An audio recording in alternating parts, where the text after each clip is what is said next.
Welcome friends. आज हम पढ़ेंगे क्लास 10th का पोयम, पहला पोयम डस्ट ऑफ स्नो। तो इसमें हम समरी ही पढ़ेंगे। इसको लिखा है रॉबर्ट फ्रॉस्ट ने। तो इस पहले पोयम में जो रॉबर्ट फ्रॉस्ट हैं, तो इनका जन्म अमेरिका में हुआ था, सैन फ्रांसिस्को में हुआ था। ठीक है, सैन फ्रांसिस्को में, मतलब सैन फ्रांसिस्को में इनका जन्म हुआ था 28 मार्च 1874 में। ठीक है, इनके जो पिताजी हैं, इनके पिताजी 10 वर्ष की उम्र के थे ये, तो इनके पिताजी का देहांत हो गया था। फिर वो 1912 में इंग्लैंड आ गए थे और अपना कविता लिखना शुरू कर दिया था। तो इस कविता में उन्होंने प्रकृति में होने वाले बदलावों के बारे में बताया है कि प्रकृति में कुछ चीज़ों को हम अपशकुन मान लेते हैं, लेकिन इस पोयम में कवि ने बताया है कि जो प्रकृति में जो अपशकुन चीज़ें लोग मानते हैं, तो यहाँ पर वो अपशकुन चीज़ें कवि ने नहीं माना है। उनका मानना है कि प्रकृति जो होती है वो अपशकुन नहीं होती है। प्रकृति जो होती है अपशकुन नहीं होती, अशुभ नहीं होती। क्योंकि कवि का यहाँ पे कहना है कि उनका साथ जो घटना घटी थी, तो उससे उनका ना मूड चेंज हो गया और वो जो अपना समय, दिन के जो कुछ समय वो वेस्ट करने वाले थे, वो वेस्ट होने से बचा लेते हैं अपना कीमती समय। तो इसके अंदर उन्होंने उन्हीं चीज़ों की बात की है। एक बार ऐसा होता है कि वो सर्दी के मौसम होता है और वो एक मूड उनका ऑफ हो रहा होता है, तो वो ना अपने घर से बाहर चले जाते हैं और एक धतूरे के पेड़ के नीचे खड़े हो जाते हैं। वहाँ पे बर्फ़ भी काफ़ी गिर रही होती है।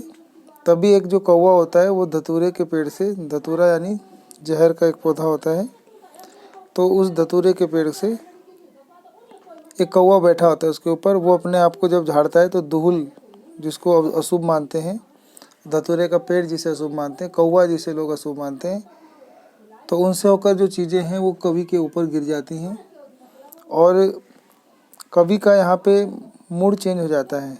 कवि इसको गिरने को, अपने ऊपर गिरने को शुभ नहीं मानता है, लेकिन गिर जाने के बाद जो कवि पहले निराश होता है, यानी अपसेट होता है, डिसपॉइंट होता है, तो वो जो घटना घटती है, कौवे के द्वारा जो बर्फ़ का धूल गिरता है, उससे ना जो कवि है उसका जो मूड चेंज हो जाता है और वो अपने आने वाले शेष दिनों पे जो वो कुछ प्रतिबंध लगा लेता है और थोड़ा सावधानी से अपने आगे के दिन को वो यूज़ करता है, और जो समय वो वेस्ट करने वाला था उसको भी काम की चीज़ों में वो लेता है।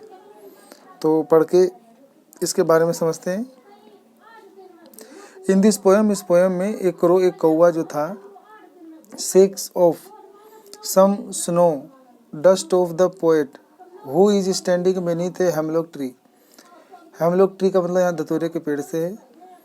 तो एक कौवा मतलब अपने आप को जब झाड़ता है, सेको मतलब अपने आप को हिलाता डुलाता है, झाड़ता है, तो कुछ बर्फ़ की धूल कवि के ऊपर गिर जाती है जो धतूरे के पेड़ के नीचे खड़े होते हैं। स्टैंडिंग beneath ए हेमलॉक ट्री, यानी जो धतूरे के पेड़ के नीचे खड़े होते हैं, उनके ऊपर जो कौवा जब हिलता है तो उसके कुछ बर्फ़ के हिलने से बर्फ़ की जो कुछ धूल है वो कवि के ऊपर गिर जाती है। और this symbolises the shaking of the sadness from the poets heart and make it a better day. और ये यहाँ पे जो बर्फ़ का गिरना है, ये बताता है कि कवि ना कुछ उदास थे, उनका जो हार्ट है वो उदास था, लेकिन ये जो बर्फ़ का धूल जब गिरा तो उससे ना उन्होंने अपने बाकी का दिन बेटर यानी अच्छे से बिताया, क्योंकि उससे उनका मूड चेंज हो गया और वो जो दिन ख़राब करने वाले थे वो ख़राब होने से उन्होंने बचा लिए। The poem describes a very simple happening in very simple word. ये जो कविता है ये वर्णन करती है एक छोटी सी सिंपल सी घटना, वो भी साधारण शब्दों में वो बताते हैं जो हमारे साथ होती रहती है।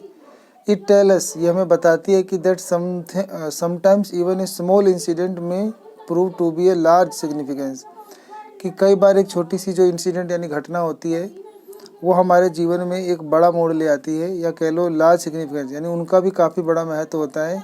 इस पोएम में वो सिद्ध करते हैं। The poet is upset in the beginning of the poem, क्योंकि कवि इस पोएम के शुरुआत में जो थे वो अपसेट थे, यानी दुखी थे, नाराज थे। परेशान थे। But A small incident of falling of snow changes his mood totally. लेकिन एक छोटी सी घटना जिसके अंदर इनके ऊपर मतलब जिसके अंदर इनके ऊपर बर्फ़ की धूल गिरती है, इससे उनका मूड चेंज हो जाता है पूरी तरह से। और in the end of the poem the poet feels relax. और कविता के अंत में जो कवि है वो अपने आप को पूरा रिलैक्स महसूस करते हैं। And thankful to the nature, और प्रकृति को धन्यवाद करते हैं for saving his day from being wasted, क्योंकि प्रकृति ने ही उनका जो समय खराब हो रहा था उसे खराब होने से बचा लिया था। हम भी अपना बहुत समय बर्बाद करते रहते हैं और उससे अपसेट होकर कुछ अच्छा नहीं होता तो अपसेट होकर हम और भी दिन पूरा बर्बाद कर देते हैं। लेकिन प्रकृति में ऐसी छोटी छोटी घटनाएं हैं जिसे देखकर हम अपना मूड चेंज कर सकते हैं और अपना जो बाकी का काम है दिन का उसको पूरे हर्षोल्लास और जोश के साथ कर सकते हैं। तो कवि ने यहाँ पे मैसेज दिया है कि जो कौवा, बर्फ़ और धतूरे का पेड़ है इसको अपशकुन मानते हैं और लोग अपने काम को टाल देते हैं, लेकिन ये सब चीज़ें भी हमारे जीवन में परिवर्तन ला सकती हैं। इनको नेगेटिव ना लेके पॉजिटिव लिया जाए और सही अर्थों में अपना समय बचाया जाए और अपना समय वेस्ट ना करके ज़रूरी कामों में इसका प्रयोग किया जाए। तो ये इसके अंदर रॉबर्ट फ्रॉस्ट ने इस पोएम में समझाया है। इसमें कुछ वर्ड मीनिंग जो है वो आपको याद रखनी है। जैसे रूड, RUED, रूड का मतलब होता है उदास हो जाना या प्रतिबंध लगा लेना। और मूड का मतलब यहाँ पे स्टेट ऑफ माइंड से है, यानी चित्तवृत्ति से है। और हेमलॉक ट्री का मतलब यहाँ पे धतूरे के पेड़ से है, ठीक है।